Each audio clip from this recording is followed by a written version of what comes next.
En période de crise, c'est vraiment important de gérer les attentes qu'on entretient envers soi et envers nos employés. Ça veut dire quoi ça?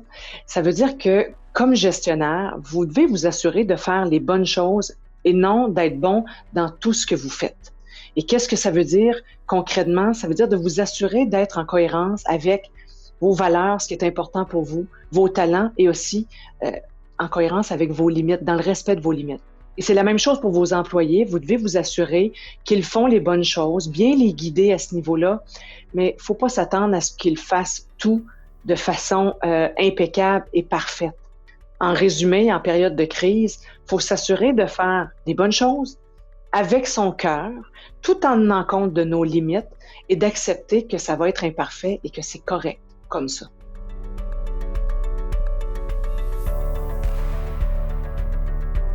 Pour vous démontrer à quel point c'est important de gérer les attentes envers vous-même et vos employés, j'ai envie de vous proposer un exercice.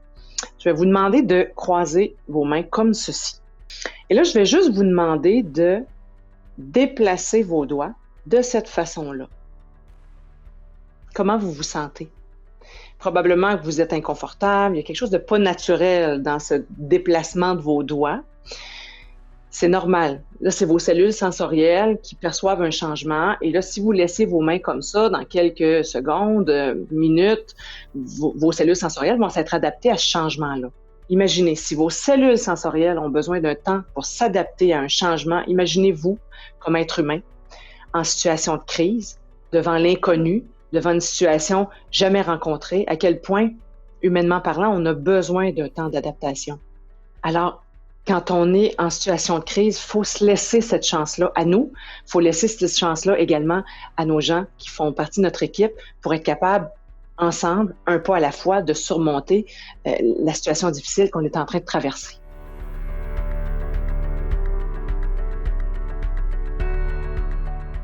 Alors, comment on peut gérer les attentes envers soi-même et envers les employés?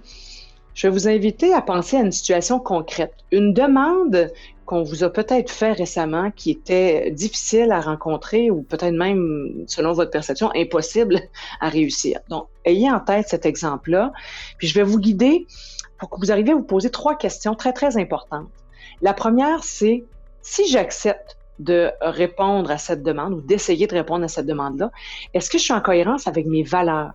Mes valeurs, c'est ce qui est le plus important pour moi, c'est ce qui est le plus important pour vous, c'est ce qui vous qui fait du sens, qui donne du sens à votre vie. Donc, est-ce que vos valeurs, c'est quoi? La famille, l'entraide, la performance?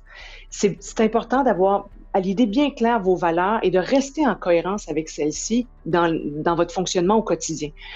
Parce que agir, faire des choses quand on n'est pas en cohérence avec nos valeurs, ça serait l'équivalent de construire une maison sur des sables mouvants. Ça ne marchera pas longtemps. Éventuellement, on va avoir des tensions puis on va être déchiré intérieurement. Donc, assurez-vous d'être en cohérence avec vos valeurs. Deuxième des choses, c'est quoi les talents que vous avez, que vous pouvez mettre à contribution pour faire face à cette situation, à cette demande qui vous est faite? Identifiez vos talents et utilisez vos talents. Quand on est dans nos talents, on est performant et surtout, on est heureux, on est en équilibre. Et n'oubliez jamais que vous n'avez pas tous les talents. Je n'ai pas tous les talents. Personne n'a tous les talents. On n'est pas, c'est impossible d'être bon dans tout.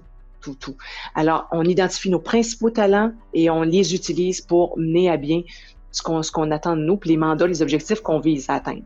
Et en dernier lieu, identifiez clairement vos limites.